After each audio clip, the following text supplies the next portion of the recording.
And then it talks about the anti-seducer, how people can really just turn everything against them and do everything wrong, basically. And everybody knows how to not be seductive, I think. Yeah. Like, this is basically just... If there's anything that this book taught me, it's that I'm a master at the anti-seductive archetype. Yeah, so a lot of it's mostly obvious stuff. Like, there's the this one's funny. The moralizer. Mm-hmm. The one that says basically kind of you. Like overly moral, like, man, that's wrong. You shouldn't do that. You're playing instead of taking seduction with a bit more of a light heart. Yeah, and see, that's the thing. And I did read through that section, and apparently that's anti-seductive. Well, and I would probably agree with that. Well, it depends on the person in a lot of ways. I mean,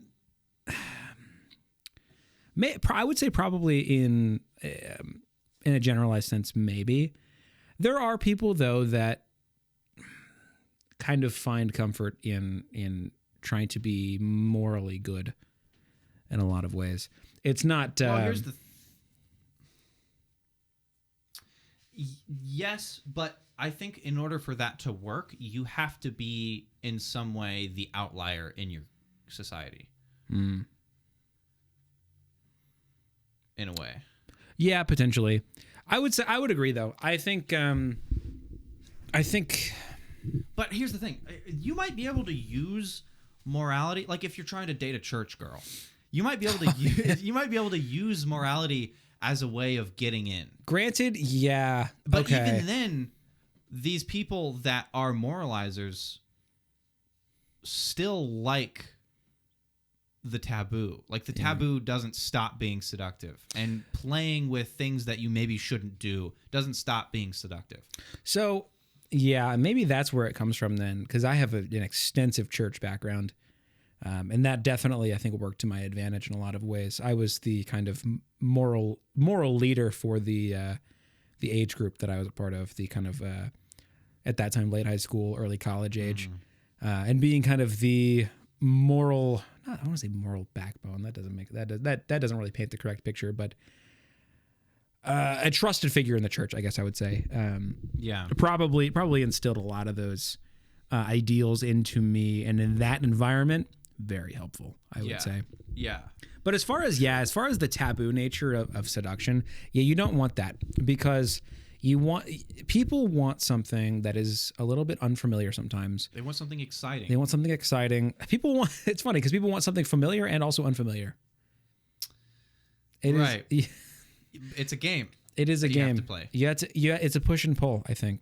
But I think being overly morally judgmental. I think there's also a difference in degree here. I'm also just defending myself here now. There's which is anti-seductive in and of itself. There are degrees to this also.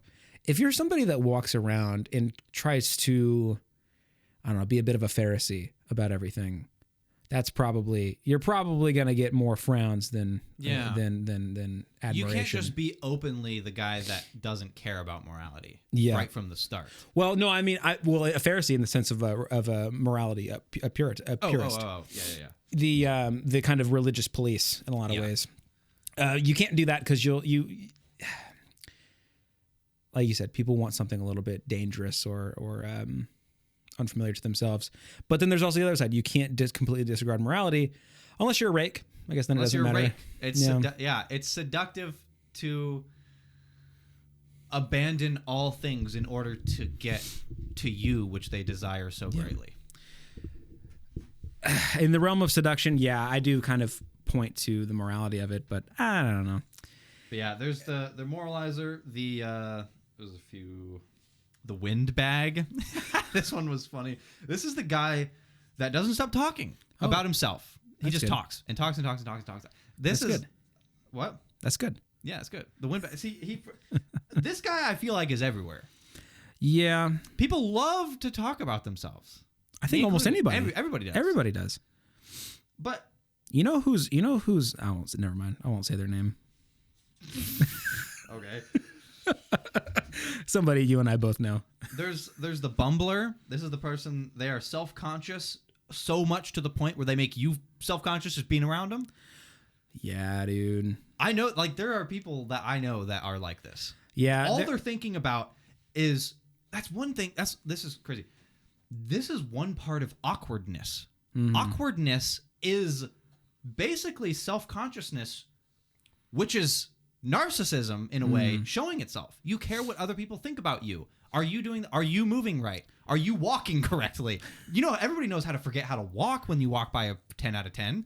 Like, dude, you might as well crawl. Exactly. You don't know how to walk. That is narcissism showing itself because you're thinking about yourself. And that's such a hard thing to break. I know. Because I would say I struggle with this from time to time, not all the time. And I think it's better now that I've been out of the kind of, I don't want to say there, kind of that judgmental culture that I was a part of, and kind of looking into psychology a little bit more has taught me that I can not take myself quite so seriously. Yeah.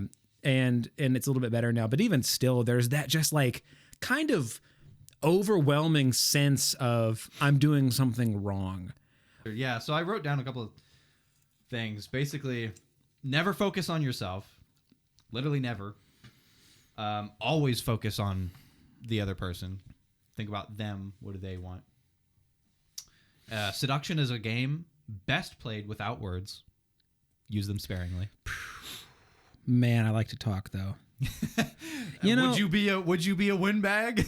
I don't think I'd be a windbag necessarily, but man, I told you with the charmer. Mm-hmm. In certain aspects, you know, I like to use words to reaffirm certain aspects of the seducee's personality. I don't kind of a gesture sense, or the you know, they talk about the glance, or the look, or how you position yourself in the room. Terrible at that. Me too. I'm bad at that. I don't know nothing about that. The body and the face and the eyes are like can be used as a way more seductive communication tool than words sometimes. Man, I'm going to have somebody that don't know how to look. I don't know. Yeah. That's not going to work for me. And then I also wrote, lack of generosity shows a lack of individualized attention. That's true. The cheapskate. Yeah. There is nothing. I've seen this in my own life too. Granted, it's usually this can go both ways. I was going to say it's usually the women looking towards men to be more financially freeing or financially giving. I don't think men really care too much about that in a lot of ways. Yeah. But I have seen that in certain women where they're very stingy. And part of me wants to view that as, they're frugal. But there's a difference between frugality and stinginess. It's very different. You can say, you know, hey, I don't want to give to this cause, or I don't want to go out and do this thing with my friends because I need to save money. That's different than, you know, I can never, ever do anything ever. That's a lot different. I underlined this.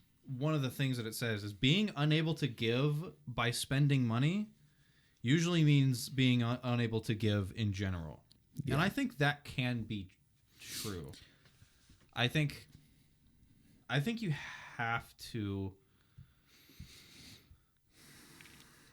be open to the possibility that sometimes people are just simply poor. Yeah. But generosity is extremely important. Yeah. And if you are unable to be generous, then who's to say that they're going to be generous with their attention of you? Like, not being able to be generous with money, it will translate to not being able to be generous with other things, I think, generally speaking. Yeah, I mean, it does point to a certain character trait, I would say. And you want somebody who thinks of others also. Mm-hmm. If somebody blows all their money on frivolities and now they have nothing left over to devote towards a cause greater than themselves, that sort of indicates sort of, well, definitely a lack of generosity, but maybe a lack of sort of moral character. Yeah. Right. Yeah, so that's the anti-seducer. Everybody knows how to be unseductive.